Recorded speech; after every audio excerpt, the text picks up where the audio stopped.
नमस्कार। सबसे पहले मैं स्पष्टता के साथ ये कह दूं कि मैं अक्सर जब किसी जो मामला कोर्ट में रहता है और उसमें मैं वकील होता हूं तो मैं अक्सर उस पर कोई टिप्पणी देता नहीं, लेकिन ये एक एक्सेप्शन है और इसलिए मैं यहाँ आया हूँ क्योंकि जो आपका जो मेन स्ट्रीम मीडिया है वो जो कोर्ट में हुआ है उसके अलग खबरें चला रहे हैं। ऐसी खबर के हमारी जो याचिका है वो डिसमिस हो गई। ये अपने आप में गलत है।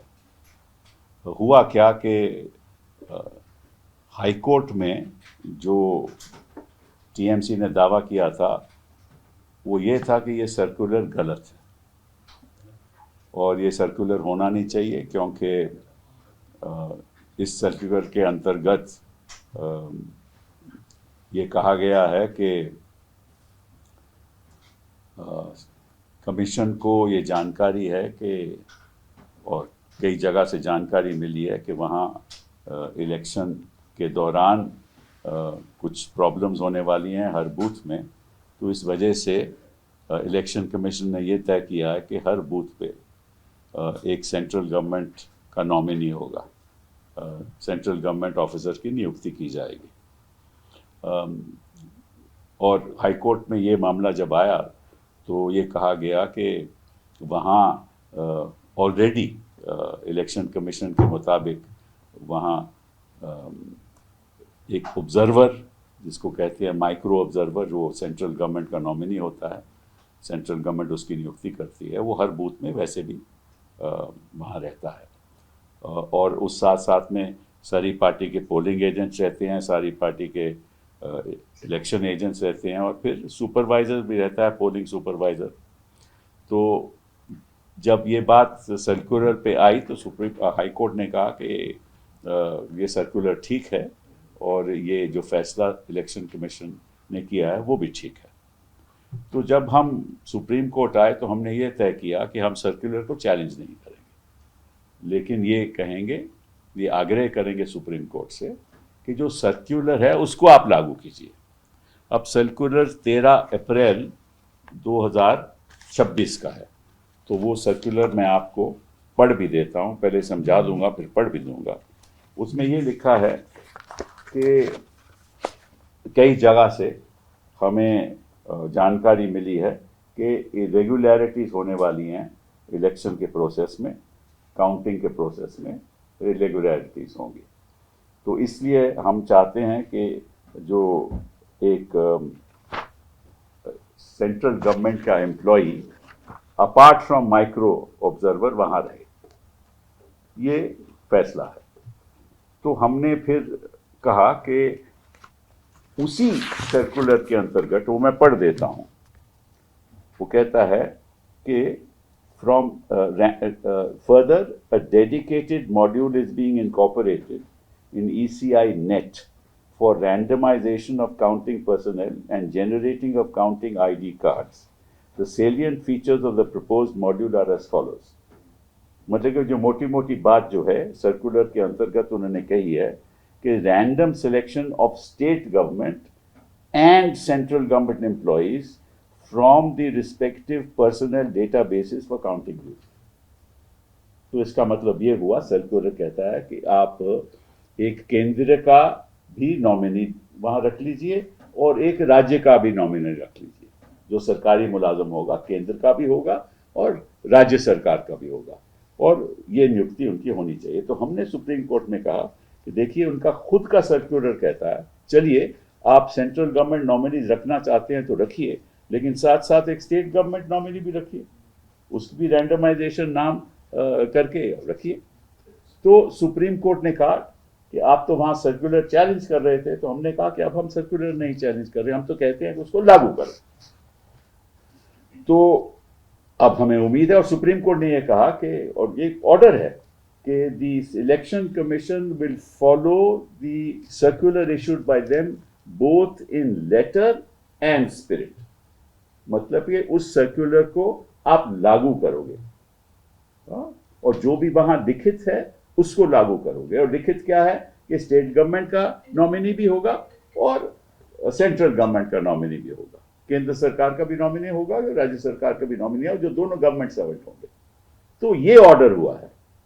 जो मेन स्ट्रीम मीडिया चला रहा है वो ये है कि हमारी याचिका डिसमिस होगी, ये बिल्कुल गलत है और ऐसा होना नहीं चाहिए। अब ठीक है, आप गोदी मीडिया हो, आप उनकी गोद में बैठे हो, लेकिन इतना भी मत बैठो, मतलब कि सही जानकारी तो दो। इतना तो आप ऑलरेडी इनको जिता चुके हो, भाजपा तो आप जिता ही चुके हो, क्योंकि जब अमित शाह जी कहते हैं 170 सीटें आएंगी तो तुम कह रहे हो 190 आएंगी। और साथ साथ में मुझे ऐसा लग रहा है, क्योंकि ऑलरेडी तो एक माइक्रो ऑब्जर्वर है ही सेंट्रल गवर्नमेंट नॉमिनी का, तो आप दूसरा क्यों चाहते हो? और अगर चलिए आप रख भी रहे हो तो फिर एक राज्य सरकार का भी नॉमिनी रखो, जो आपका सर्कुलर का खुद कहता है। और साथ साथ में सर्कुलर आखिर में मैं आपको भी पढ़ा देता हूँ, वो बड़ा इंटरेस्टिंग है। वो भी सर्कुलर कहता है आखिर में, you are requested to ensure strict compliance with the above the instruction. Strict compliance. That is कि इसका आप पूरी तरह से इसका पालन करो, स्ट्रिक्टली पालन करो। ये सर्कुलर में खुद रखा हुआ है, तो फिर राज्य सरकार का नॉमिनी गवर्नमेंट सर्वेंट होना चाहिए।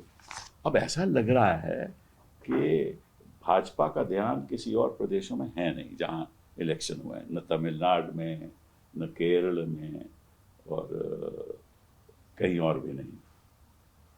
तो असम में तो हम देख ही रहे हैं क्या हुआ।